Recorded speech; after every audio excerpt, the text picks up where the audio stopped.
Kolkata ആർജിഗർ medical കോളേജിൽ വനിതാ ഡോക്ടറുടെ ബലാത്സംഗ കൊലപാതകത്തിൽ പോസ്റ്റ്മോർട്ടം റിപ്പോർട്ട് പുറത്ത്. യുവതി നേരിട്ടത് അതിക്രൂര പീഡനമെന്നാണ് റിപ്പോർട്ടിൽ പറയുന്നത്. കൂടുതൽ പേരെ ചോദ്യം ചെയ്യാൻ ഒരുങ്ങുകയാണ് പോലീസ്. കസ്റ്റഡിയിലുള്ള പ്രതി സഞ്ജയ് റോയിയെ വിശദമായി ചോദ്യം ചെയ്ത് വരികയാണ് പോലീസ്.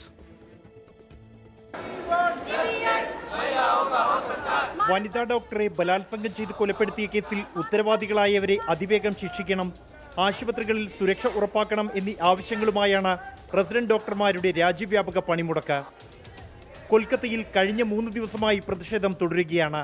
ഡൽഹി, UP, മഹാരാഷ്ട്ര, പഞ്ചാബ്, ജമ്മു കശ്മീർ അടക്കമുള്ള മറ്റ് സംസ്ഥാനങ്ങളിലെ ഡോക്ടർമാർ ഇന്നു മുതൽ സമരരംഗത്തിറങ്ങി. ഡൽഹിയിൽ ഔട്ട് പേഷ്യന്റ് സേവനങ്ങൾ, ഓപ്പറേഷൻ തിയേറ്ററുകൾ എന്നിവ തടസ്സപ്പെട്ടു. ഒരു പേടിയില്ലാതെ വുമൺസ് എന്ന് മാത്രമല്ല, ഈവൻ ആണുങ്ങൾക്ക് നേരെയാണെങ്കിൽ അറ്റാക്ക് ഉണ്ട്. ഈവൻ കേരളത്തിലും ഒരു പെൺകുട്ടിക്ക് നേരെ അറ്റാക്ക് ഉണ്ടായത് നമുക്ക് ഓർമ്മയുള്ളതാണ്. അതേപോലെ ഒരു അറ്റാക്ക് കൂടെ ഇനി ഇല്ലാതിരിക്കാൻ സിസ്റ്റത്തിന് എന്ത് ചെയ്യാൻ പറ്റും, ഈ ഫെയിലിയറിനെ എങ്ങനെ നേരിടണം എന്നുള്ള ഒരു ഓർമ്മപ്പെടുത്തലാണ് ഈ സമരം. നാഷണൽ വൈഡ് ആയിട്ട് അനിശ്ചിതകാലമായിട്ട് പോകാനാണ് തീരുമാനം. ഫേവറബിൾ ആയിട്ടുള്ള ഒരു ഡിസിഷൻ അല്ലെങ്കിൽ മറ്റുള്ളവരെയും കൂടെ ഉൾപ്പെടുത്തണം എന്നാണ് നമ്മുടെ താല്പര്യം. അതേസമയം RG Kar medical college principal Sandeep Ghosh രാജിവെച്ചു. സമൂഹ മാധ്യമങ്ങളിലൂടെ അപമാനിക്കപ്പെടുന്നുവെന്നും മരിച്ച വിദ്യാർത്ഥി സ്വന്തം മകളെ പോലെയെന്നും സന്ദീപ് ഘോഷ്. കേസിൽ ആർജിക്കർ മെഡിക്കൽ കോളേജിലെ 4 റെസിഡന്റ് ഡോക്ടർമാരെ പോലീസ് ഇന്ന് ചോദ്യം ചെയ്യും.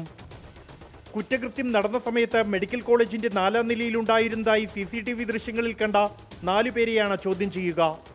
കേസിൽ റിമാൻഡിലുള്ള പ്രതി സഞ്ജയ് റോയിയെക്കുറിച്ചുള്ള അന്വേഷണം തുടരുന്നതായി പോലീസ് അറിയിച്ചു. 24 ഡൽഹി.